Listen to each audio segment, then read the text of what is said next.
Live from ASU, ASU-TV News starts now with breaking news. On the phone last night with Coach Freeze, and he had indicated that he did the interview with Ole Miss. Said it did go very positive at that point in time, did not make a commitment, and was very heartfelt about opportunity that was being presented to him, and wanted to sleep on it and pray on it last night. And this morning he did confirm that he is going to take the job at Ole Miss. And good evening, everyone. You are watching a special report. Freeze Watch is now officially over. Coach Hugh Freeze has left for University of Mississippi, Ole Miss. He is now their head coach, and David Gunn has been announced our interim head coach. Cody Dertow is joining me live on set, and we are just going to start talking about and analyzing this breaking story. We found out officially this morning at 7 o'clock at his players meeting. He broke it to the players, and let's just go straight into it. Most people are thinking it's about the money, Cody, and right now it seems it could be a possibility. $1.5 million base salary is what Coach Freeze is making at Ole Miss. That's exactly right, Kalup, and it's $1.5 million base, and there's incentives obviously that go on top of this. And Kalup, with these incentives, Coach Freeze could be looking at upwards of $2.5 million, which would put him exactly in the same pay bracket as former Ole Miss coach Houston Nutt, who, as I said earlier today, was fired about a week ago and is now left with the conclusion of Ole Miss's season. But yes, Coach Freeze was making just over $200,000 here at ASU as the head coach, and sadly enough, that did rank as the lowest Division I head coach football salary this season. And while it pains me to say that that is probably what's happened here, on top of Freeze being a Mississippi native, the money sure did play a huge factor into this. And when you make a salary 10 times of the one you're currently making and have that chance to jump, I'm sure that most people out there would probably, in their heart of hearts, agree with this sentiment. Right. And that's, fans are saying that's one of the things that they do agree with. It helps. It's for his family. Anyone would take that. So, but one of the things that fans are outraged about here on campus is Hugh Freeze will not be coaching the GoDaddy Bowl game for Arkansas State. His appointment as head coach at Ole Miss is immediate. He is officially no longer with Arkansas State, and a press conference occurred at about 2 o'clock today with Freeze being announced, and a pretty pepped up crowd there amid some of the fans not wanting him, wondering if he's qualified enough. He's only had 1 year experience at a Division I school, 1 winning season. Right. They'd feel like he doesn't have enough yet, but he's there.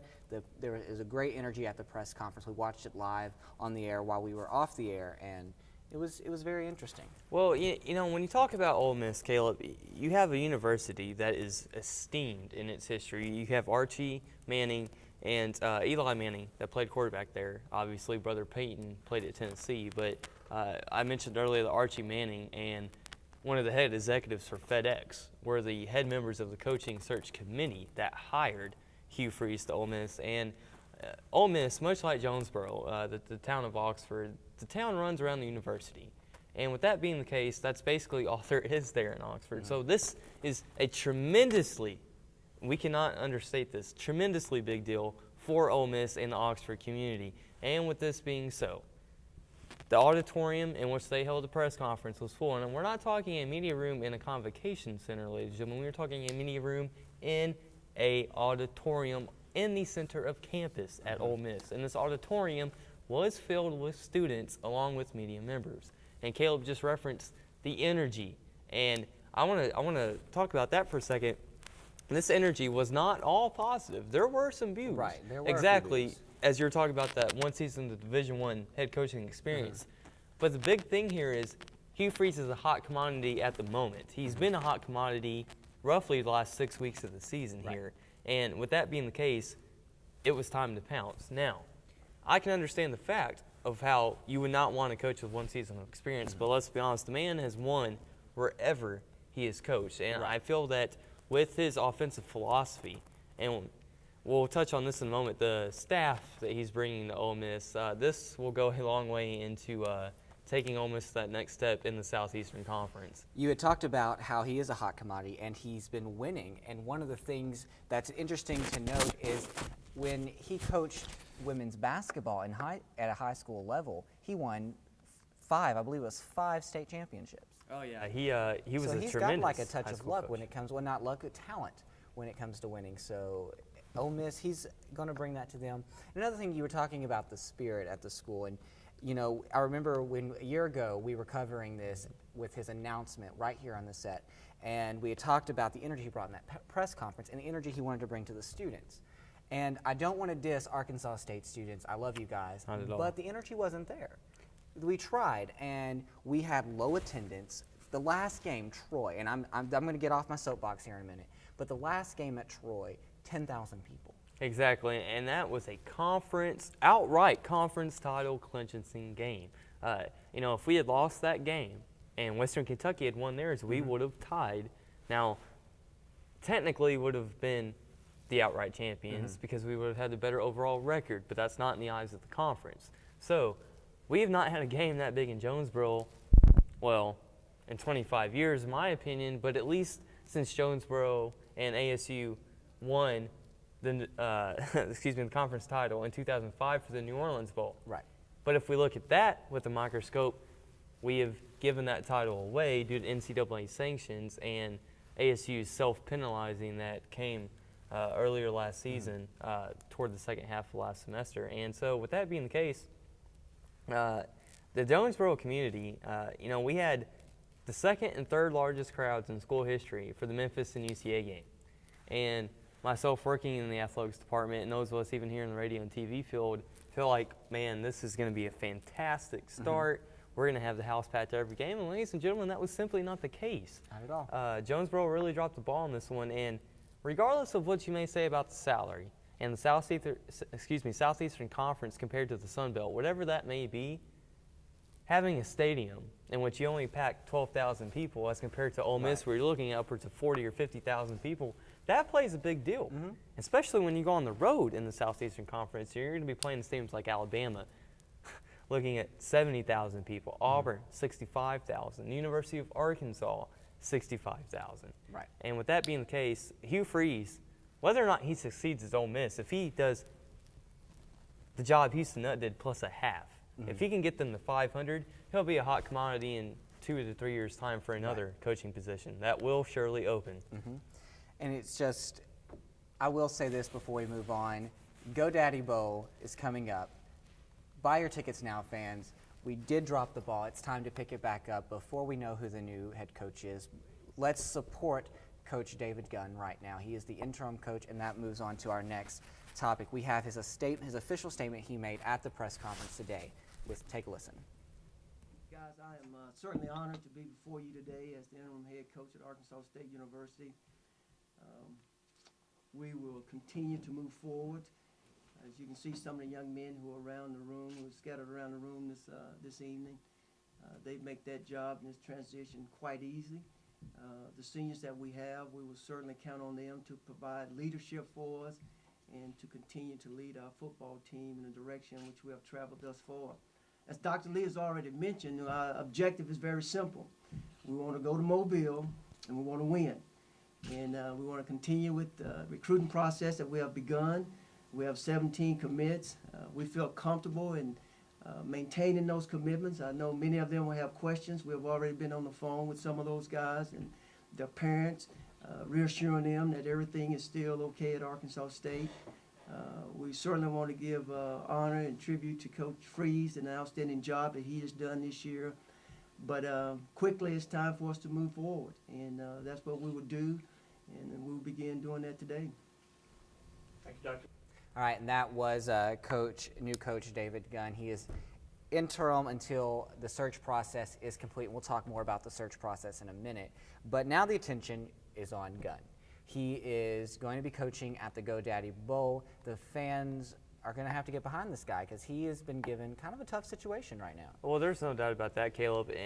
And everybody needs to remember each school that plays in a bowl game, and that's 70 schools, 35 bowls, is given a certain ticket allotment by the bowl to be sold through that university's box office. In ASU's example, the Convocation Center. And now with David Gunn being named the interim head coach for the GoDaddy.com Bowl in Mobile, he has a full plate that cannot be understated, just like everything else. We need to mention maybe 5 or 6 plates here with the amount of responsibility he has at this point in time. And on top of that, ladies and gentlemen, we will be playing Northern Illinois, the MAC champions.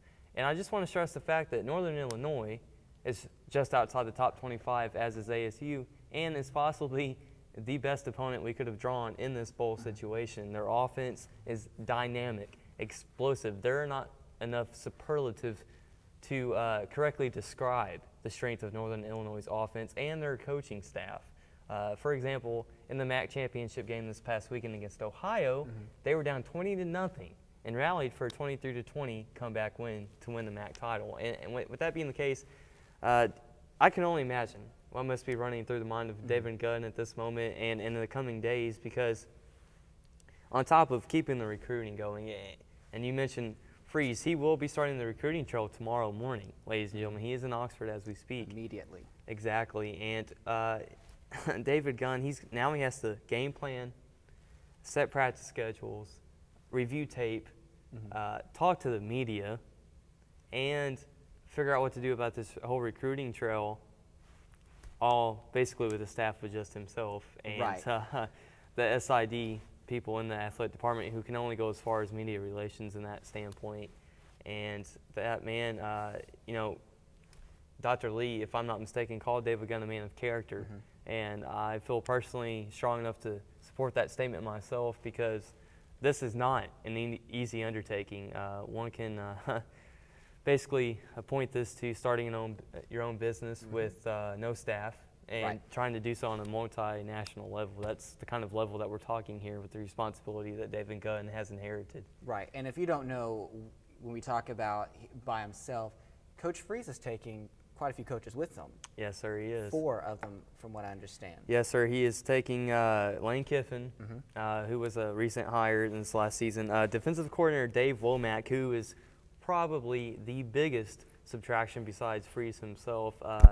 If any of you fans remember last season, ASU had the top-ranked offense in the Sun Belt last year, as did this season. Last season we had the dead last-ranked defense in the Sun Belt. This season we've gone all the way to tops in the conference. And with that being the case, you can only imagine the schemes and the confidence, really. And I want to really stress this point: the confidence factor that these players have gained throughout the year and through the offseason this last season that has now been stripped of them by this tremendous decision. Also, Coach Allen and Coach Harris will be departing A-State to head to Oxford, Mississippi with Ole Miss. So you've got 4 coaches out of a staff of about 8. And from my understanding, graduate assistants will fill these positions for A-State in the bowl game. And that's a dynamic all on its own to watch.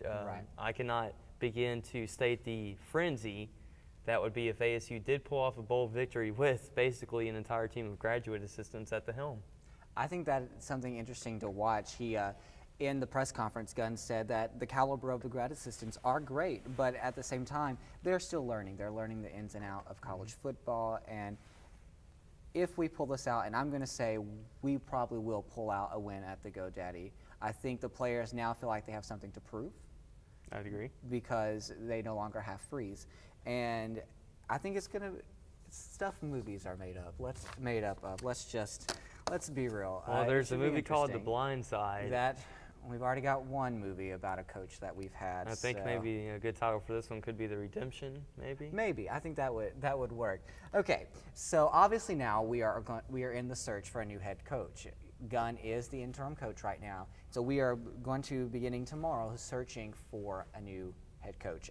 Bill Carr and his firm have been hired on by the university to start the search. They are the ones that helped us search for John Brady, who, if I'm not mistaken, came from LSU. Yes, sir, he did. I know my sports. But anyway, I know my sports news, let me put that way. But we have a video of some of the search criteria that they are looking for and the priorities that it's going to come to when finding a new head coach. Take a look. Additionally, as we move forward and look for candidates, I will rely on experts in the profession. I will have dialogue with individuals out there, ADs, former ADs, coaches, who I consider to be experts and values and opinions that I have great respect for. I will continue to go out and seek nominations and recommendations from people, and that has already started and started sometime yesterday as far as people trying to make contact and submit names and those types of things. So the search is going to begin immediately for a new head football coach, and some names are being thrown around, and this one always makes me smile. Former Ole Miss head coach Houston Nutt is a name that some people, whether it's a joke or are serious, are throwing it around. He won 2 games at Ole Miss this past season. Interesting enough, a little tidbit of information, he was paid $1.38 million per win compared to Coach Freeze's $20 grand here. Yes, I was going to actually reference that stat myself, Caleb, but now that you say that, I do want to take that stat a little bit further. Now, we say per win. Both teams played 12 games, so you're looking at $20,000 for 10 wins. So if you have $200,000 for 12 games, you at home can do the math. As compared to Houston Nutt's roughly $2.7 million for the same amount of 12 games. So that stat's a little skewed, but does make a particular point. As far as to my knowledge, I have no real strong candidate in mind who will take over this job. I just have rumors. I do not think that Houston Nutt is a viable option for Arkansas State, especially with his recent history at Ole Miss and the way he left the University of Arkansas. Some of you may remember that. I would be turning my attention, if I was doing the searching, to coaches who have been offered jobs elsewhere and have turned them down. Now, the name Kevin Sumlin from Houston might come to mind. Take that one out, everybody. Houston blew a chance of playing a BCS Bowl this past weekend. But Larry Fedora of Southern Miss could be a possibility. He is getting offers from other schools as well. Rick Neuheisel from UCLA has been fired. Paul Wolf from Washington State has been fired. Those are guys that have gone to the bigger conferences, had some success, although Paul Wolf inherited a terribly bad program at Washington State and did begin to rebuild it, but kind of ran out of time in that situation. And so if I was the fans at home, forget the message boards, ladies and gentlemen. Go online, read about the coaches, follow ESPN, follow Fox Sports and Sports Illustrated, who in my opinion is still the most credible journalistic outlet for sports in today's day and age. And I think if you do that, you'll have a better sense, and obviously we'll have a better sense as our athletic department releases press releases, as we hear from the firm possibly on campus about who we're targeting. But there are tons of coaches out there, and I think there's more than 2 or 3 that would be ample enough in experience to be able to fill this position. Now let's talk about this search for a little bit, because we have not conducted an actual search since 2001. When Steve Roberts was, let's just call it like it is, when he was fired from here. He stepped down, but let's be real, if he wouldn't have stepped down, he would have been fired. Lost my train of thought there for a second. But in 2001, that is when we actually had a search. And then we had a campus size of 10,000 students. Jonesboro was still growing. Jonesboro's kind of attractive now. We have a great downtown sector. We're 14,000 students strong. The school spirit is slowly building up. Right. But it's a kind of a great place to look for. Well, it's becoming an attractive option for all those reasons you just mentioned. If we talk about student size, for example, I mean, the last 3 fall semesters, we've set a new enrollment record. Right now, we're over 14,000. I assume that next year we'll be between 14 and 15, if not over 15. The downtown sector is growing. There's more arts, there's more entertainment, more outlets for people of the older age demographic, and when I say this, obviously I mean past the 21 age group, to go and have some fun after game day, before game day, during the week. It doesn't really matter. Jonesboro is becoming more of a place that's not so much associated with the Bible Belt as it is with just a nice place to live and fun things to do. Right. And you talk about school spirit. Well, the hiring, at least in my opinion, of Coach John Brady helped this exponentially, because if you look at attendance records from before Brady's hiring with the ASU men's basketball program to after, we see a big disparity here. And while that's the same case, Brian Boyer on the women's side has been a statue of consistency, and there are over 300 Division I basketball programs, ladies and gentlemen, men's and women's included, or separate I should say, 300 plus in both, and ASU is never ranked lower than 78th in women's attendance, and we're shooting up that ladder on the men's side as we speak. And just like last season, the men's team got off to a rough start, and now we're coming back. We're winning some games. We're putting together a new play system. Trey Finn and some of the Brandon Peterson, other guys on that team are really playing strong ball at this moment. And the strength and energy you will see at a Convocation Center home game for ASU men's or women's basketball is sure to translate to the new coach and the football team that we'll put on the field next season. Right. So let's go back to the football coach search. There are a couple priorities that they are hoping and wanting the head football coach to focus on. And so we have a video of Dean Lee talking about some of the focuses. So let's take a look at that. Some of the criteria that we'll look at in the new coach is obviously somebody that's a good fit for ASU. We want to win games. We want to win championships. We're all about championships. We're thrilled to death to be able to put a banner on that stadium. We're thrilled to death to hold that trophy high in the air this past Saturday, and we want to go to bowl games. And that expectation will not change from our side.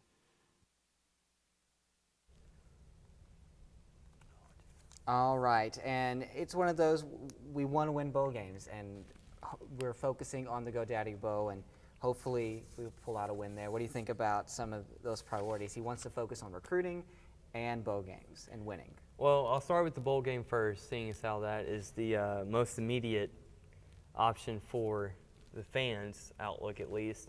Bowl games, ladies and gentlemen, mean money. When your school makes it to a bowl game, obviously you have the opportunity to make more money for your school. And with this being the case, that money goes straight into the athletic program. That helps build new facilities, helps strengthen the facilities you have, and helps recruits come to the school because you'll start building a tradition of bowling and winning, and that cannot be understated. Now, secondly, we talk about the recruiting.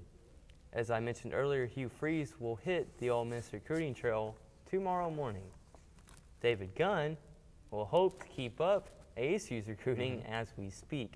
Recruiting is a important tool. It's a necessary tool. It's a foundational part of an athletic program. Without strong recruiting, you will not have a strong program. You cannot rely on JUCO transfers or red shirts to carry your team, ladies and gentlemen. For example, if you look at Ryan Applin, ASU's really, in the history of ASU, the best quarterback we've ever had. He's from Tampa, Florida. He's not from Arkansas. He's not from Mississippi. He's not from Tennessee or Oklahoma. He's from Florida. And so with a wide recruiting base, especially with the GoDaddy.com Bowl being played in Alabama, if ASU can continue in the coming years to build a strong succession of bowl games, hopefully being played in different locations around the country, we can expand our recruiting base and continue to build a better program at the Division I level at Arkansas State. I do want to make a quick note. We do apologize for being off the air. We had a technical difficulty over in our master control area. We will be replaying this analysis later on in the evening to catch everything that we missed. Once again, we do apologize about that technical difficulty. Now, one of the things that the media is focusing on is the players' reactions. And this morning, Monday morning, Hugh Freeze spoke and made the official announcement to his players. He broke the news that he was leaving for Ole Miss. And David Gunn talks about exactly how they reacted to that during the press conference. Take a look. Our kids, a lot of things have taken place as far as in the media the last few days, and I'm sure they was ready and expecting perhaps anything. Coach Freeze had certainly been up front and open with our kids and share with them everything that was going on. You know, he did not visit with anyone until after the season was completed, and so he shared with them this morning about what he had decided in a very quick fashion, interviewing them yesterday and having to make a decision by this morning, making a decision by this morning. But our young men handled it very well. Change is a part of the business, and that now we certainly want to continue to honor the job that he has done, but we must begin moving forward. So he's saying that the players, they were kind of expecting this. They're used to it when you're in this game. Coaches come, coaches go. They have been taking to Twitter, though, and let's take a look at some of the responses that they've been giving out on social media. We have some of those images ready to go, and this one is from Elroy Jetson 52. I'm not mad at you, Hugh Freeze, just glad that you have an opportunity to achieve your goals, and I'm proud to be able to say you are my coach. A lot of it, the support is that they're proud that he is stepping up, he's moving up, and he is increasing his portfolio. Let's take a look at some more. Hugh Freeze, love you, Coach, and congrats to you. You will be greatly missed. Go out there and take the land. Let's take a look at another one. Shout out to Hugh Freeze on the Ole Miss job. So that is from Michael Orr. It's a positive reaction so far. Let's take a look at another one.